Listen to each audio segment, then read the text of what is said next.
All right, I got an email last night. Chris Mannix, who is a senior writer for Yahoo Sports, The Vertical, and he said that I can't quote because I deleted it quickly.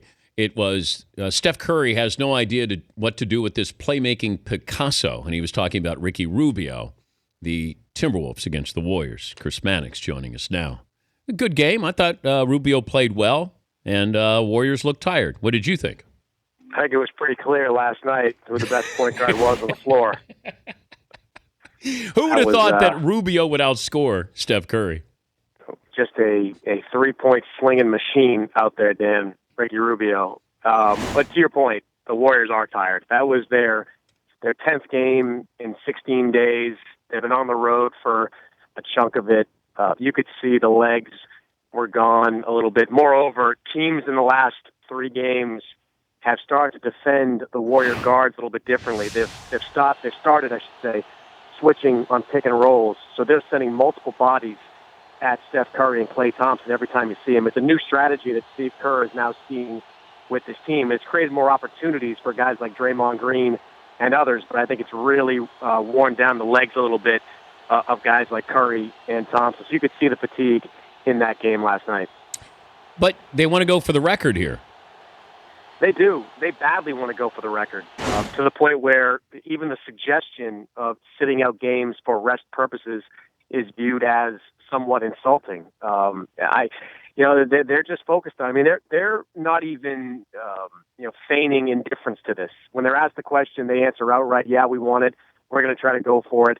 But I think what's fueling them, and Draymond Green brought this up to me last night, what's fueling them in some ways is that they kind of know they have to go for the record just to hold off the Spurs. Now, they caught a break because San Antonio blew that big lead in Charlotte and extended that deficit to 4 games behind the Warriors. But Golden State knows that if they don't go every night out trying to get that record, there's at least a decent chance that San Antonio can climb back in and catch them. So that's giving them a little bit extra kick as they pursue this mark. I had a couple of things here. Dwight Howard said, "Don't view me as a cheater." What's the benefit of Stickum? Nobody really knows. I mean, I wrote about this over the weekend, and there are players that use Stickum or the equivalent. The equivalent is something called QDA, which is a quick drying adhesive that trainers use to spray on players' legs to pre-tape the legs. And players use it before the game. Dwight just did it in such a dumb way. Like players before games, they'll spray a quick amount on their hands, and then they'll go out there and they probably won't spray it ever again.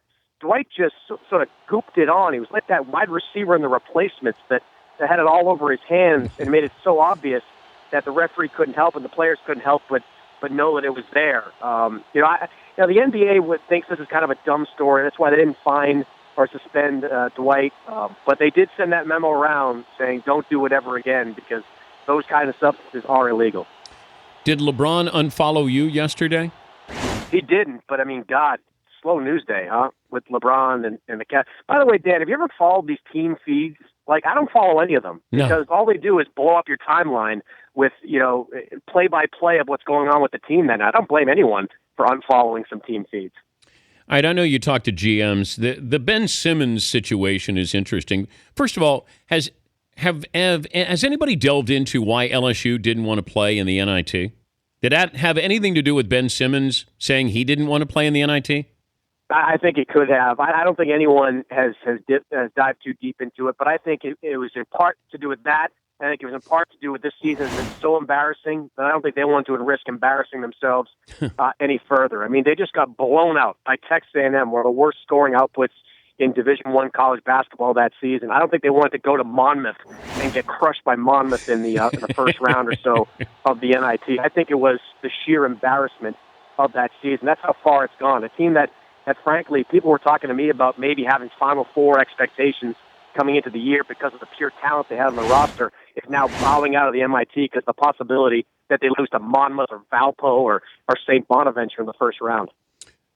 Is Brandon Ingram a safer pick at number 1 overall than Simmons is? No, I'm not buying him at number 1, Dan, to be honest with you. Okay. I think Brandon Ingram is a very good player. I think he's a mortal lock to finish number 2 or to go number 2 number 2 in the draft. But Ben Simmons right now, he is at total rock bottom. This is the worst that Ben Simmons' draft stock is going to be at the moment. It is only going to rise from here, and it will rise when he gets to the combine and he sees how talented, and people see how talented he really is. I think Ingram, people keep comparing Ingram to Kevin Durant, but I think that's only true in the sense that he's an elite shooter and he's a guy that kind of looks like him. Kevin Durant, in his first year at Texas, blew the doors off. He was terrific all year long, one of the best players, if not the best player in college basketball. Brandon Ingram has not been that guy. So I think that Ben Simmons, once you get into the draft process, is going to reclaim his spot.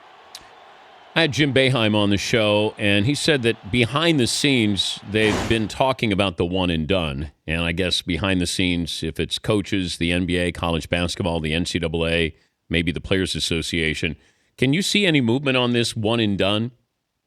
Well, I mean, it's only going to get moved if the NBA and the Players Union decide to move it. College basketball has nothing to do with it on any level. I mean, they just go by whatever the NBA tells them that they're going to do. I never can see it going back to a high school level. I think the only thing that's going to happen with it is it stays at the one and done, or the NBA is able to convince the union to upgrade it to two and done, which is what David Stern wanted before he ultimately left office. I don't see any scenario where the NBA will allow it to go back to high school. NBA front office people in the league office, they want to keep these executives out of these high school gyms. That's the only way they know how to do it. So they'll never change it back to high school.